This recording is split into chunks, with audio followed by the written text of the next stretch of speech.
Now is the winter of our discontent made glorious summer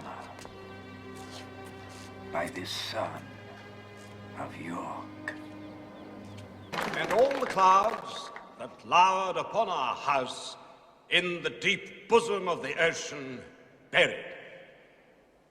Now are our brows bound with victorious wreaths, our bruised arms hung up for monuments, our stern alarums changed to merry meetings. And so begins one of the most famous plays ever written by the bard himself, William Shakespeare. Welcome once again to Musings by Danon. Before we get started, please like and subscribe. It really does help the channel. These days, most people only know Shakespeare from his tragic romance, Romeo and Juliet. Anime has made numerous adaptations of this play. Some are outright retellings or expansions of the play, like Romeo x Juliet or Boarding School Juliet, while others take a more derivative approach. I know that Our Last Crusade isn't anyone's favorite anime, but I love my Shakespeare derivatives. Which brings me to the subject of today's video. Based on the manga by Aya Kano, Requiem of the Rose King, or Baraou no Soretsu, is a new anime airing in the winter 2022 season. Volume 14 was just released from Viz, so if you're wanting to read ahead, you're able to. I'm hoping older copies get reprinted with the airing of the anime, because some of the earlier ones can be hard to find. In short, Requiem of the Rose King is a shoujo horror retelling of Shakespeare's Richard III.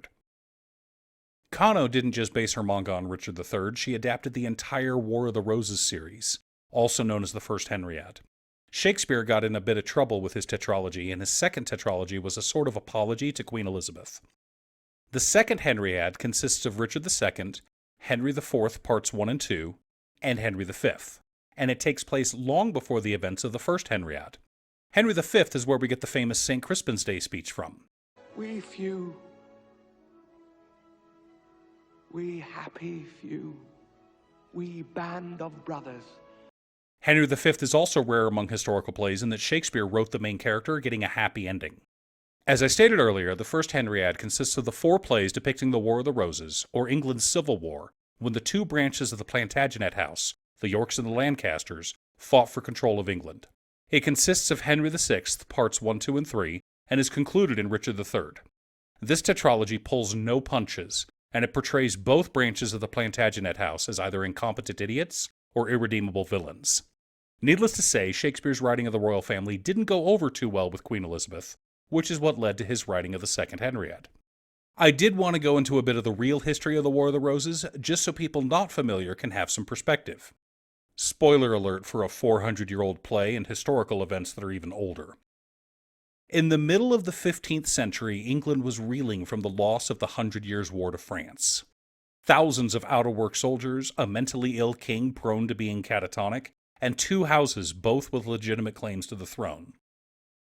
The Yorks and the Lancasters both traced their lineage to King Edward III, and both decided that they should be the ones to rule England. After almost 30 years of bloody and brutal war, none of the men from either house still drew breath, and the Tudor family stepped in. Henry VII married one of the last surviving daughters of the York line, and she gave birth to Henry VIII, who in turn fathered Elizabeth, the reigning queen when Shakespeare wrote most of his plays.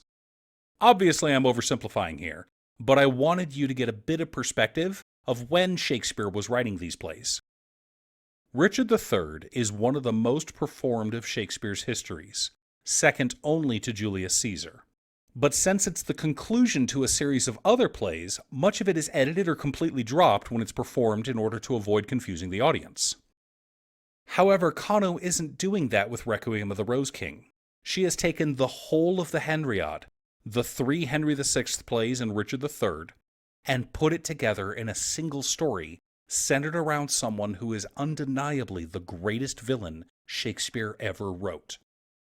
Lady Macbeth, Regan, Claudius, Tamora, Iago. No, not that Iago, the one from Othello. None of them compare to the man who would. Determined to prove a villain and hate the idle pleasures of these days. But instead of Richard being an ugly hunchback, deformed, unfinished, Kano has written Richard as someone born without a gender. The manga begins with Richard's birth and subsequent traumatizing and horrific childhood. The only person kind to him is his father, who either doesn't know or doesn't care about Richard's lack of a gender. he bestows the name of Richard upon him and refers to Richard as his son. In his mind, Richard's father, also named Richard, is the light that shines upon the darkness. His mother, on the other hand, assumes Richard is a cursed child and torments him. She implies that Richard is a demon for taking the crime of disguising himself as a man, like Jeanne d'Arc. In her mind, Richard is nothing but a blood-stained demon, a violation of God's will. She prophesied that one day many people will curse the day he was born, just as she already does. Eventually, Richard himself becomes a villain. I'll have her.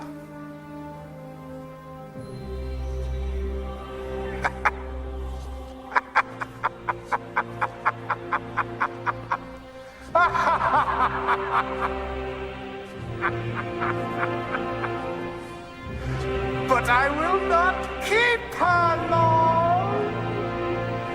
This manga is shoujo horror at its finest. It is dark, creepy, with a sympathetic main character. However, even as you sympathize with Richard, you see him begin his transformation from innocent boy into the monster he will eventually become. Therein lies the biggest part of the horror, and I am so excited to finally see this show animated.